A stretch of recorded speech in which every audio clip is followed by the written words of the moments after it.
Hey, good evening, everybody. It's Mark Ruggiero here, Clark Commando 1983. This will be my second video in my coverage and replay of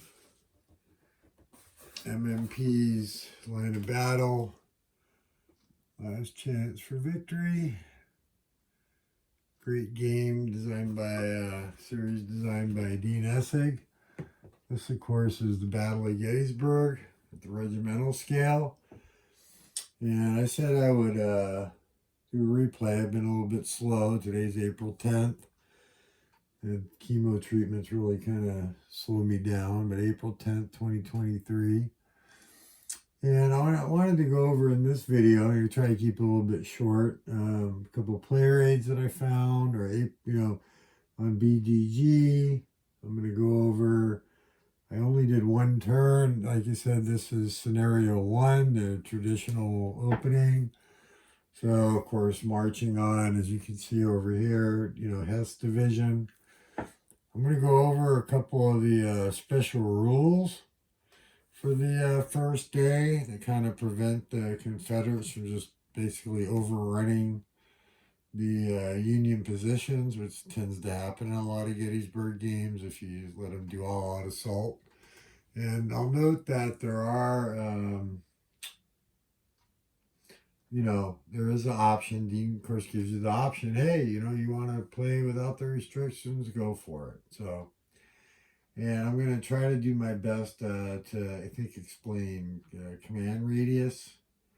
Hopefully I won't screw it up. I did get some clarifications on it.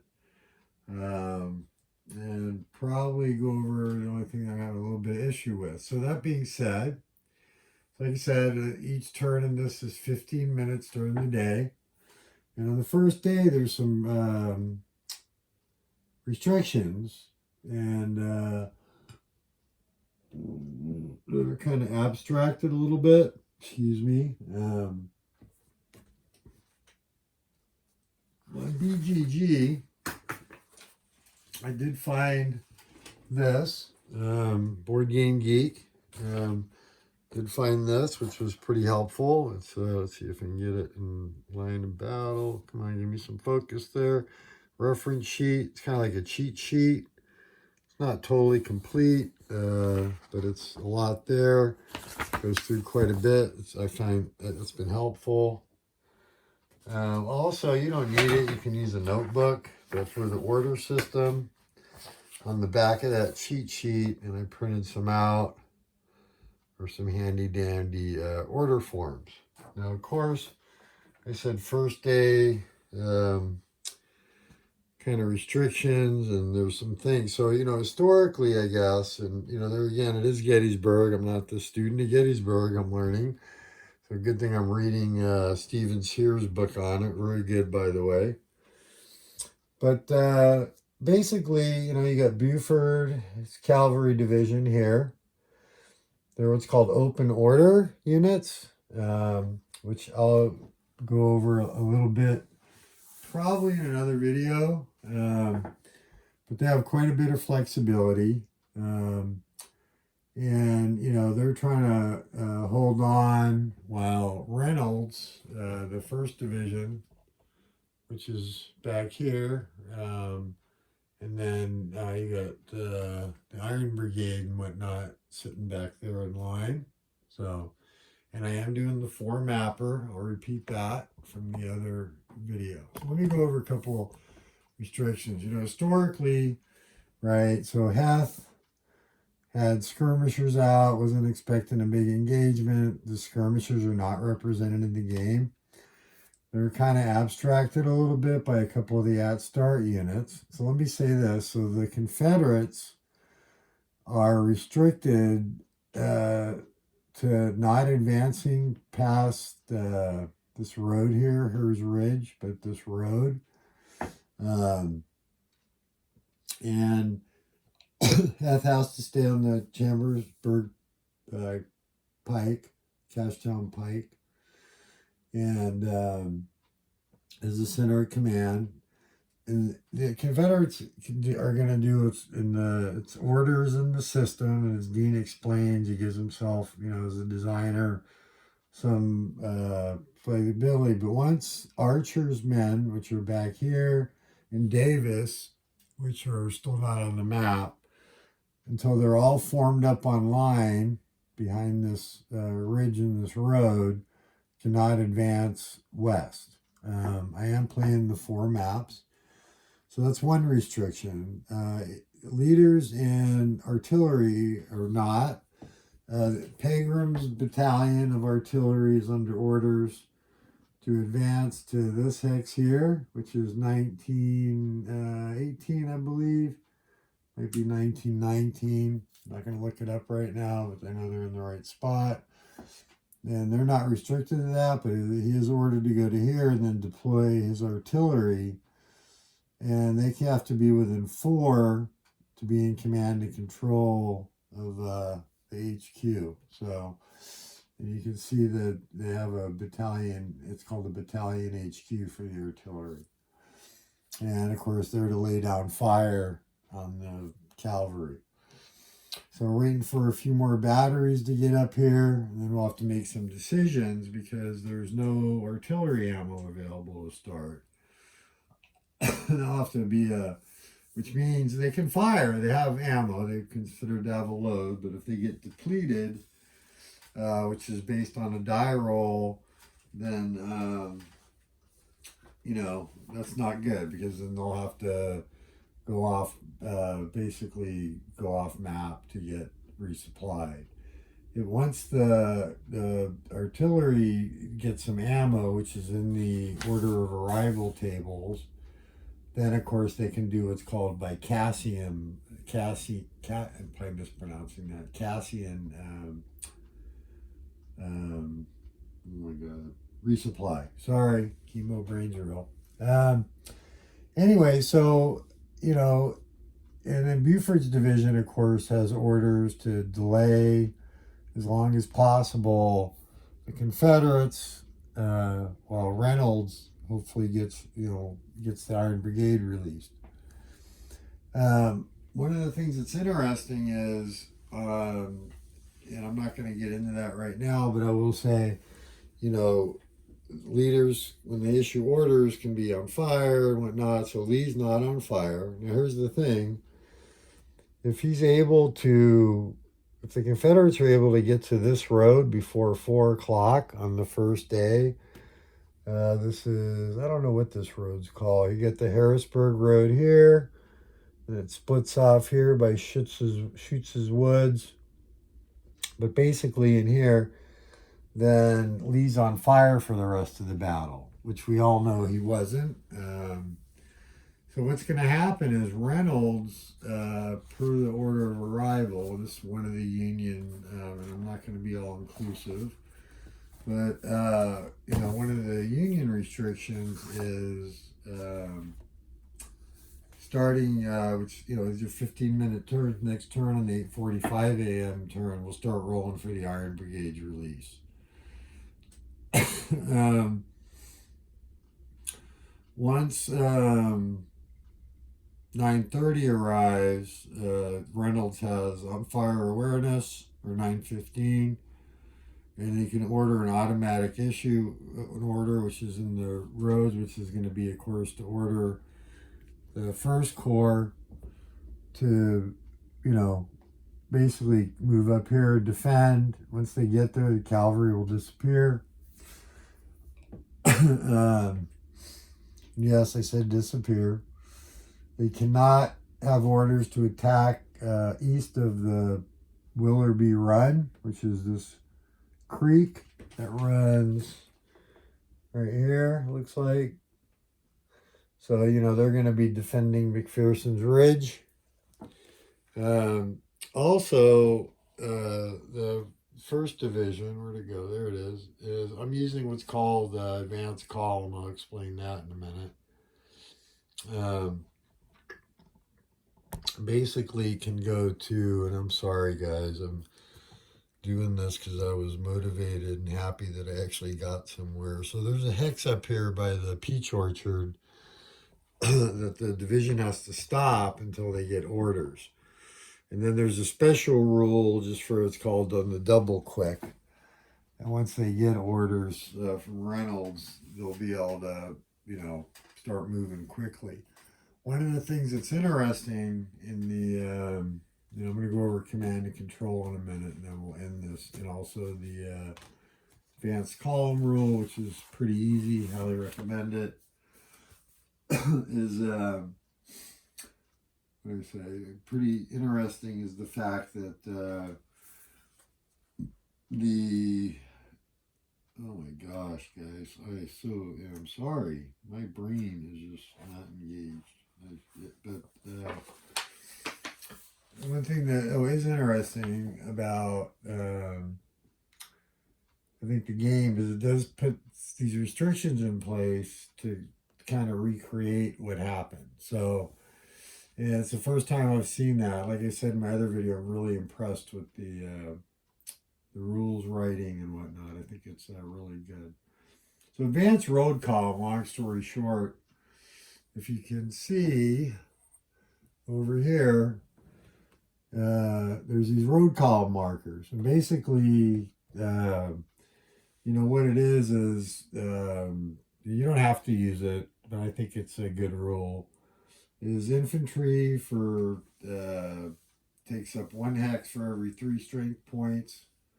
So, if you have a 9 strength point unit, it's going to be the main unit plus 2 road columns behind it. You can't stack while you're in column. Stacking in the game is normally 16 strength points, but you can't stack in column.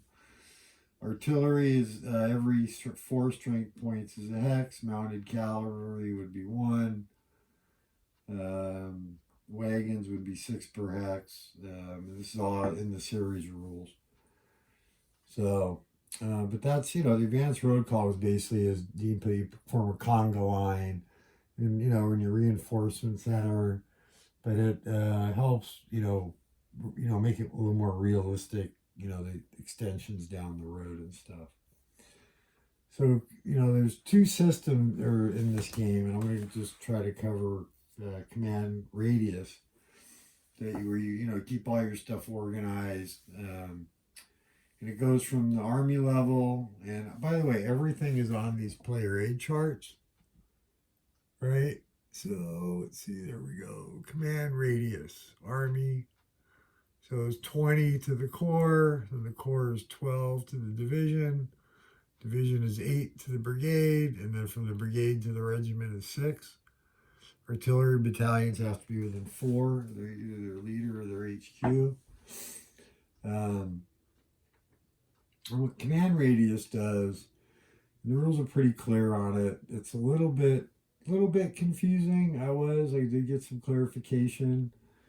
So, for example, if your brigade commander has to stack with a unit in a regiment in its brigade, and then all the regiments need to be within 6 hexes of the brigade.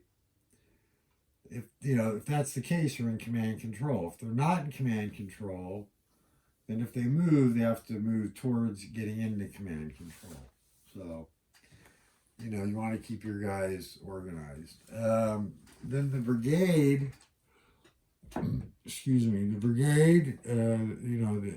has to be within 8 of the division. These are hexes, by the way, not movement points like they used to be.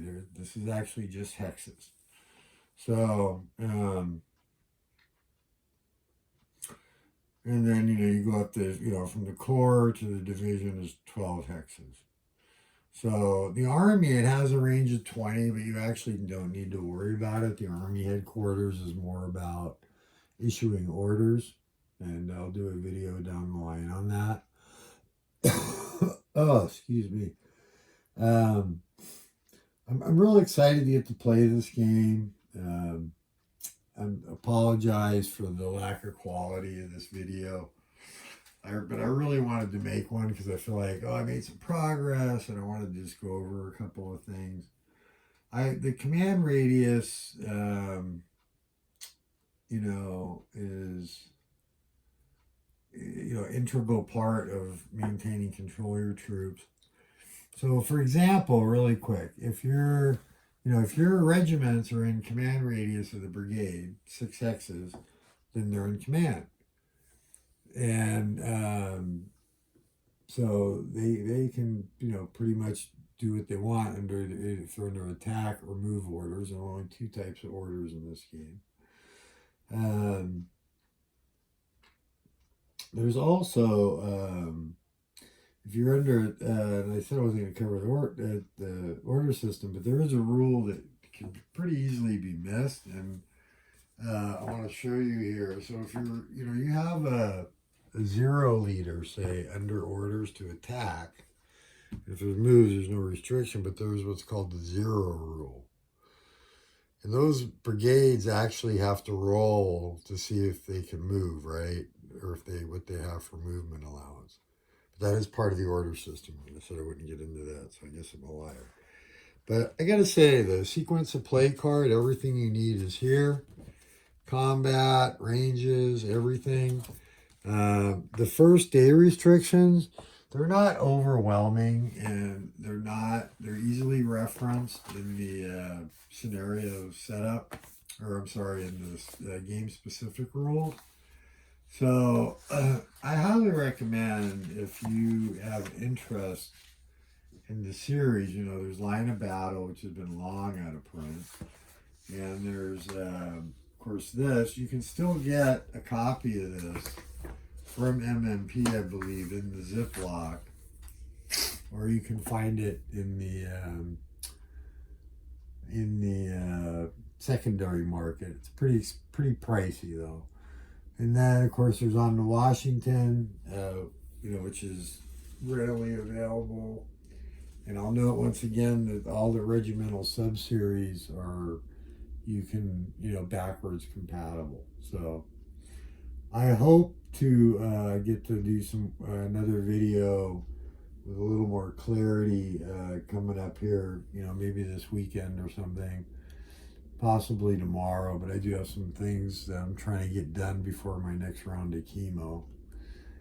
I'm not gonna probably, the thing that's neat about this system too is the whole,